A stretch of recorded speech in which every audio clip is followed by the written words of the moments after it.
আচ্ছা ভাই, আপনি তো মালয়েশিয়ার সম্পর্কে অনেক কথাবার্তা বলেন, অনেক নিউজ আমাদেরকে শোনান। এখন কালকে আমি একটা ঘটনা শুনছি যে বাংলাদেশের সেন্ট মার্টিন থেকে 273 জন আটক মালয়েশিয়ার আসার অবৈধ পথে আসার জন্য আর কি।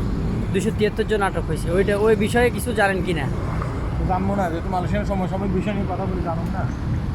এরা কি করছে, এরা কোর্টরা মানে সরকারি দালাল চক্র সহ গ্রেপ্তার হয়েছে। এটা বাংলাদেশের বিভিন্ন পত্রপত্রিকাতেও আসছে। যেহেতু বাংলাদেশে গ্রেপ্তার হয়েছে, এটা মালয়েশিয়ান পত্রপত্রিকাতে আসে না, এটা বাংলাদেশের পত্রপত্রিকাতে আসছে। শুধুমাত্র ওখানে যে 273 জন গ্রেপ্তার হয়েছে বিষয়টা কিন্তু তা না। গতকালকে যখন আমি মালয়েশিয়াতে আসতেছি বাংলাদেশ থেকে, আমার সাথে প্রায় 5 থেকে 6 জনের সাথে দেখা হয়েছে। আপনারা অনেকে জানেন যে আমি বাংলাদেশ থেকে মালয়েশিয়াতে আসছি, বাংলাদেশে গিয়ে কয়েকদিন ছিলাম। আমার থেকে 5 থেকে 6 জনের সাথে আমার সাথে দেখা হয়েছে। তারা টুরিস্টে ঢুকতেছে। একজনের দিকে তাকাইলেও বোঝা যায় না যে তারা টুরিস্টের লোক, মানে এখানে এসে ঘুরে যাবে। পরবর্তীতে আমি তাদের সাথে কথা বলছি, তারা আমাকে বলছে যে ভাই, আমরা টুরিস্টের মাধ্যমে সেখানে ঢুকবো, সেখানে ঢুকে আমরা অবৈধ থাকবো, অবৈধ থাকার পরে সেখান থেকে আমরা কাজ কাম করবো। পরবর্তীতে আমাদের যে ভাই ব্রাদার ওখানে আছে, তারা এটাই বলছে, মানে মালয়েশিয়াতে আছে, তারা এটাই বলছে। পরবর্তীতে তারা যখন ঢুকে মানে একবারে বিষয় কমপ্লিট করে ফেলছে, এখন তাদেরকে তো আর কিছু বলার নেই। শুধু আমি এটা বলছিলাম যে ভাই, যখন মালয়েশিয়ার এয়ারপোর্টে যাইবেন তখন একটু চিন্তা ভাবনা করে কথা বললেন, নয়তো বা বাংলাদেশে আপনাকে ফেরত পাঠাবে, আপনাদেরকে ফেরত পাঠাবে। শুধুমাত্র এটা বলছি। দেখ, আমি 5 থেকে 6 জন ব্যক্তিকে শুধুমাত্র আমার সাথে দেখছি। এবার ডেলি কতগুলো লোক আসতেছে, এসে এখানে গ্রেপ্তার হইতেছে। এগুলো কি বাংলাদেশে মানে বদনামি হইতেছে না?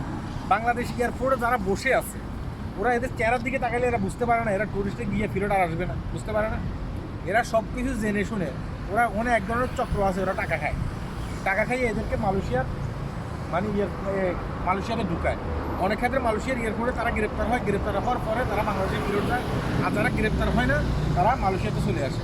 এখন আমার কথা হচ্ছে যে এই যে 273 জনের মতো যে গ্রেপ্তার হয়েছে বাংলাদেশে, হ্যাঁ, ওখানে দালাল চক্র সহ গ্রেপ্তার হয়েছে। ধরো সেখানে কিছু মানুষ হচ্ছে যে তারা হচ্ছে যে আপনার মানে অবৈধ পথে আসার চেষ্টা করছিল। এরা কি মালয়েশিয়াতে আসলে গ্রেপ্তার হবে না? এখন মালয়েশিয়াতে যেভাবে প্রতিদিন মানে দরবাকত চলতেছে, তারা মানে পত্রপত্রিকা দেখলে তো তারা কইতে পারে এই বিষয়গুলো। হ্যাঁ, তারা কি পত্রপত্রিকা দেখে না? একজন ব্যক্তি দেখা গেছে কি 2 লাখ 2.5 লক্ষ টাকা দিয়ে পর্যন্ত পুলিশে ঢুকতেছে।